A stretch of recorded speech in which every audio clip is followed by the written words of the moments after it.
"You will take that back, ma'am, and you will take it back to her face, or I shall stand on this counter and tell every customer in Prewitt Market what you have just said to an old woman in front of me."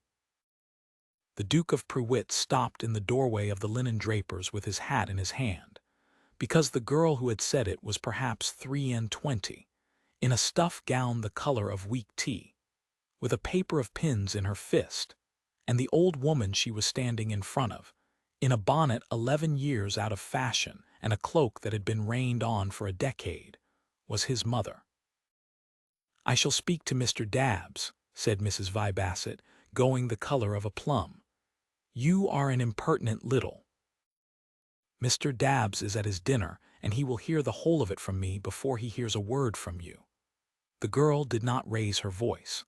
That was the thing Ambrose Wilden noticed and never afterward forgot. She did not raise it at all. "You said she had taken the ribbon. She had not taken the ribbon. It was on the floor, and she picked it up because she has better manners than the person who dropped it, and she was holding it out to your daughter when you seized her wrist. You then said, and there are 4 of us in this shop who heard it, that the parish ought to keep its beggars out of respectable places of business, and that she smelled of the hen house." "She does smell of the hen house." "She smells of lavender and hay, ma'am, which is what a person smells of who feeds her own fowls, and there is not one woman in this shop with cleaner hands." The girl set the pins down on the counter, very precisely. "You have made an old woman stand in a public place and be called a thief and a beggar in front of strangers, for nothing, because her cloak is old. Take it back." "I shall do no such thing. Where is Dabbs?" "Then I will tell you what I think," said the girl in the stuff gown, "and then I shall go and find him myself and save you the trouble. I have served in this shop 19 months, and I have carried your parcels to your carriage 11 times, and you have never once said good day to me. I do not mind that. I mind this. Whatever her cloak is worth, she is somebody's mother, and if she were mine and I heard what I have just heard, I would not be as civil as she has been." Ambrose became aware that he had crushed the brim of his own hat.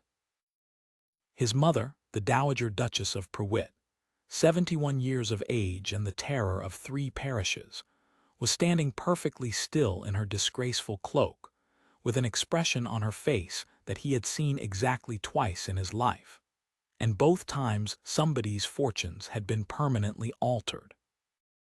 "My dear," said the Dowager to the girl, "what is your name?" "Prudence Ashby, ma'am." "Prudence Ashby, you have made me cry in a draper's shop which no one has managed in 20 years. The old woman turned. "Ambrose, do stop lurking in the door." The shop turned round. Mrs. Vibasset looked at the door, and at the hat, and at the crest on the carriage panel visible in the street beyond, and made a small sound like a kettle taken off a fire. "Your Grace," she said. "Mrs. Vibasset."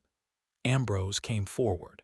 He was aware of the girl, Miss Ashby, going very slowly white of her looking from him to the old woman in the ruined cloak and arriving, several seconds later, at a conclusion that made her put her hand out to the counter. "You are acquainted with my mother, I collect. She has been the Dowager Duchess of Prewitt for 29 years. She keeps hens because she likes them." Mrs. Vibasset began to talk. She talked for some time. Ambrose let her run down like a clock and then said, "You will apologize to my mother, which she does not require, and to Miss Ashby, which she does. Then you will go home." She did both badly and went. In the silence afterward, Mr. Dabbs came in from his dinner, took in the situation in one horrified sweep, and dismissed Prudence Ashby on the spot. "She has affronted a customer, your Grace, in my shop. I cannot." "You cannot afford to lose Mrs. Vibasset's account," said the Dowager Duchess, "which is £9 a year, and you have just this moment lost mine, which is 80. Give the girl her wages to the day, Dabbs, and her character, and be quick, because I want my dinner."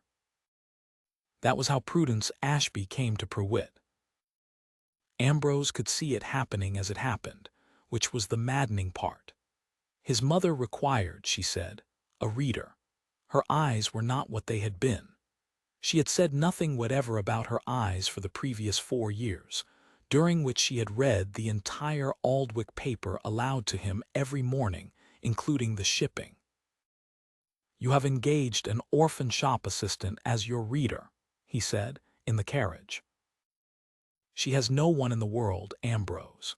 Her father was a curate at Thrib and died of a putrid throat when she was 15, and her mother a year after him, and she has been in a shop ever since, sending £3 a year to the woman who nursed her mother. I had that out of her while you were dealing with the Vibasset creature. And her wages? £30 and her keep, which is robbery on my side. She stood up in a public shop for an old woman in a bad cloak with nothing to gain by it and everything to lose, and lost it in under 2 minutes."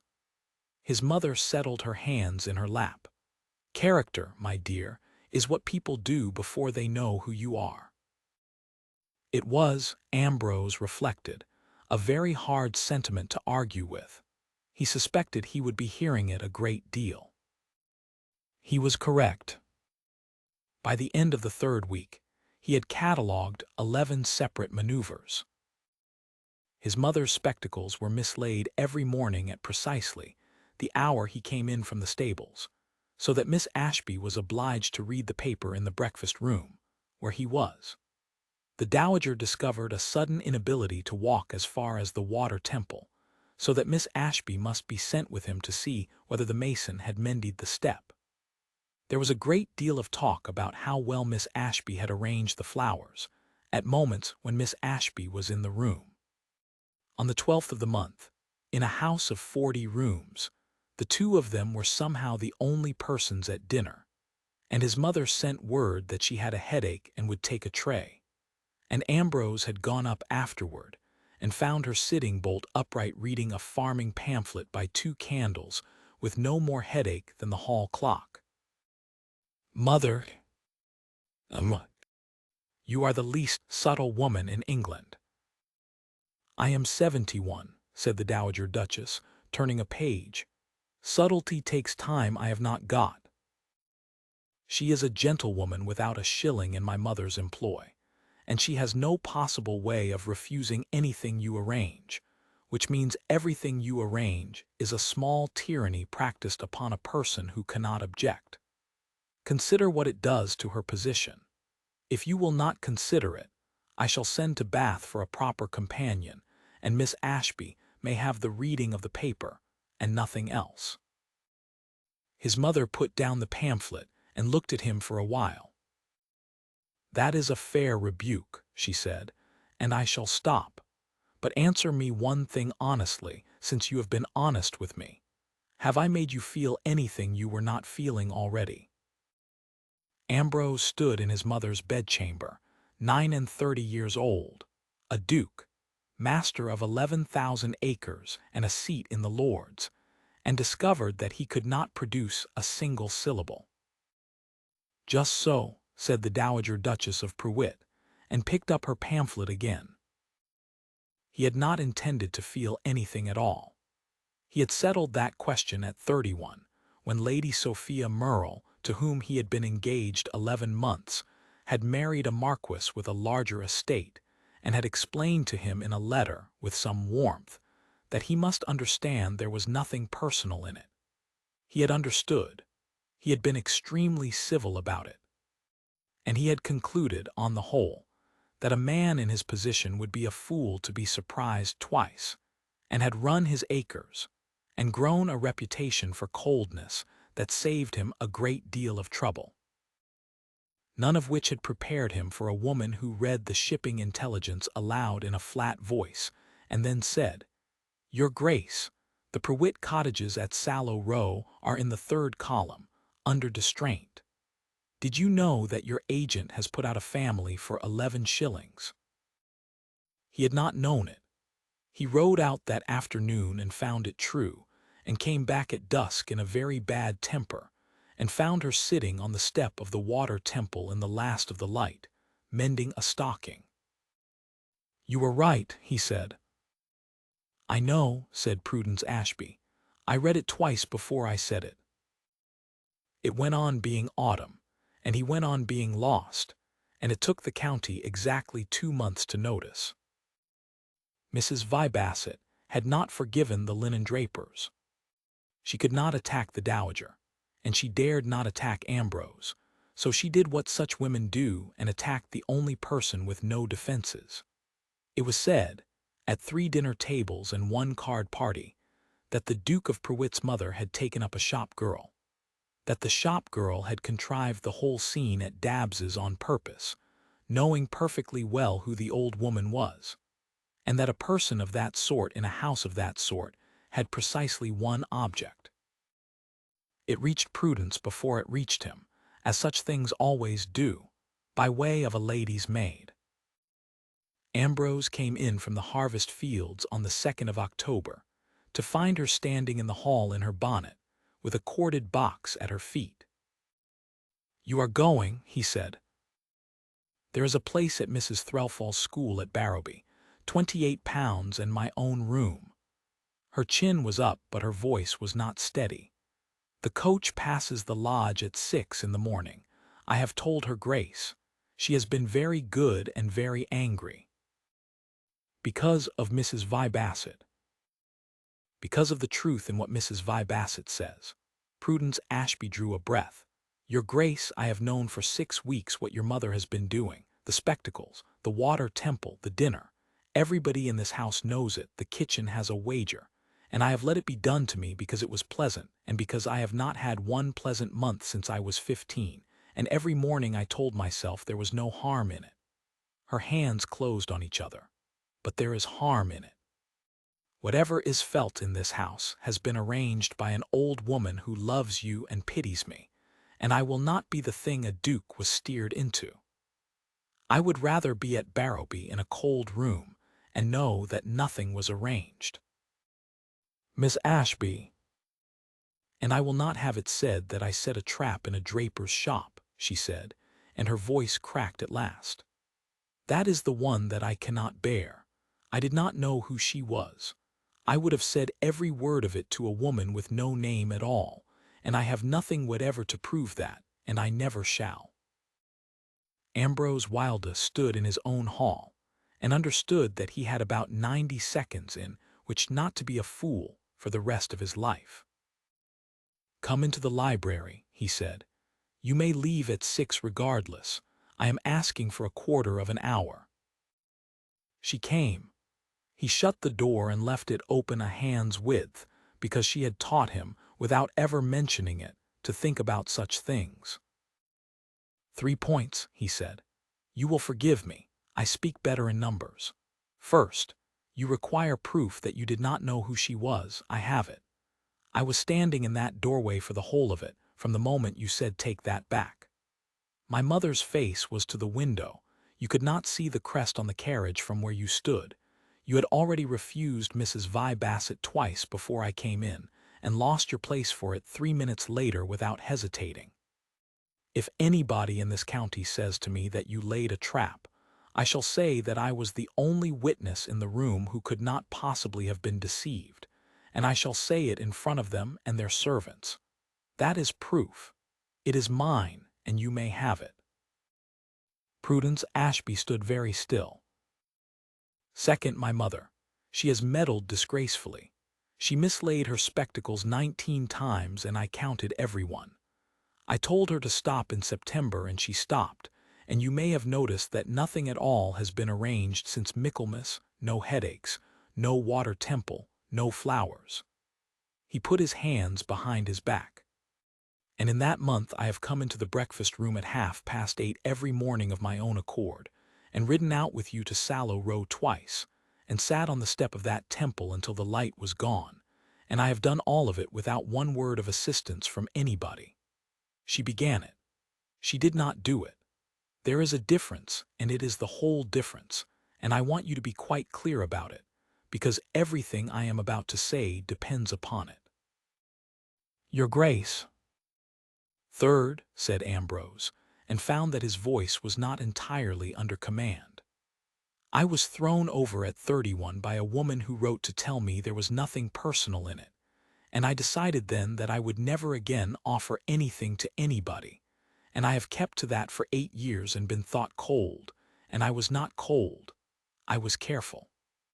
Then a girl in a stuff gown stood up in a shop for an old woman in a bad cloak, with nothing on earth to gain and everything to lose, and I have not been careful since. He looked at her. Prudence, I am asking you to marry me. There is no arrangement in it. There is nothing in it but a man of 39 who is very much in love and extremely poor at saying so. The clock in the hall struck 5, and neither of them heard it. I have £11, she said unsteadily, and a dead curate's daughter's education, and there is a woman in Prewitt Market who will say until she dies that I schemed for this. She will say it. I cannot stop her, I can only outlive her, and I intend to. He took one step and no more. Is that a no? No, said Prudence Ashby. It is not a no. It is. And then she put her hands over her mouth and simply nodded twice, like a child, and Ambrose crossed the room and took both her hands and held them against his chest, and neither of them said anything sensible for some minutes.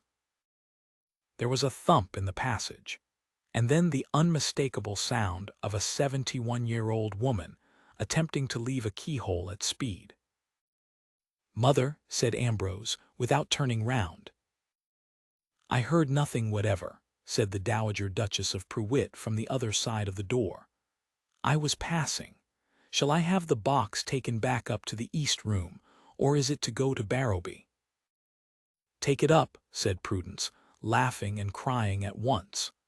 "And, ma'am, you may find your spectacles again. They are behind the tea caddy in the breakfast room, where they have been every morning since August."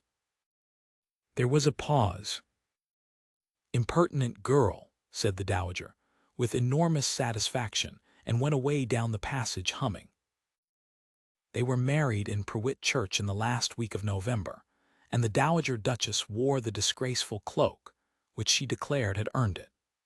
The bride was given away by Mr. Dabbs the linen draper, who had begged for the office in a letter of 4 pages, and who wept audibly throughout, and whose account with the Prewitt estate was restored the same week at £80 a year, with a note in the Duke's own hand requesting that his wife's old wages be paid, in arrears, to the girl who had taken her place.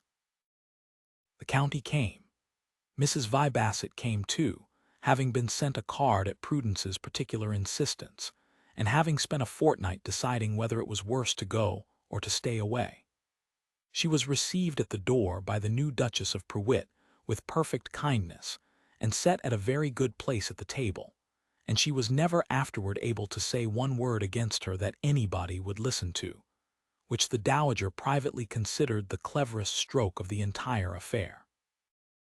And every year on their wedding day, Ambrose Wilder gave his wife a paper of pins, the plainest and most unromantic thing a man could put into a woman's hand, and she kept every paper of them in a drawer of her writing table, unopened, for 41 years.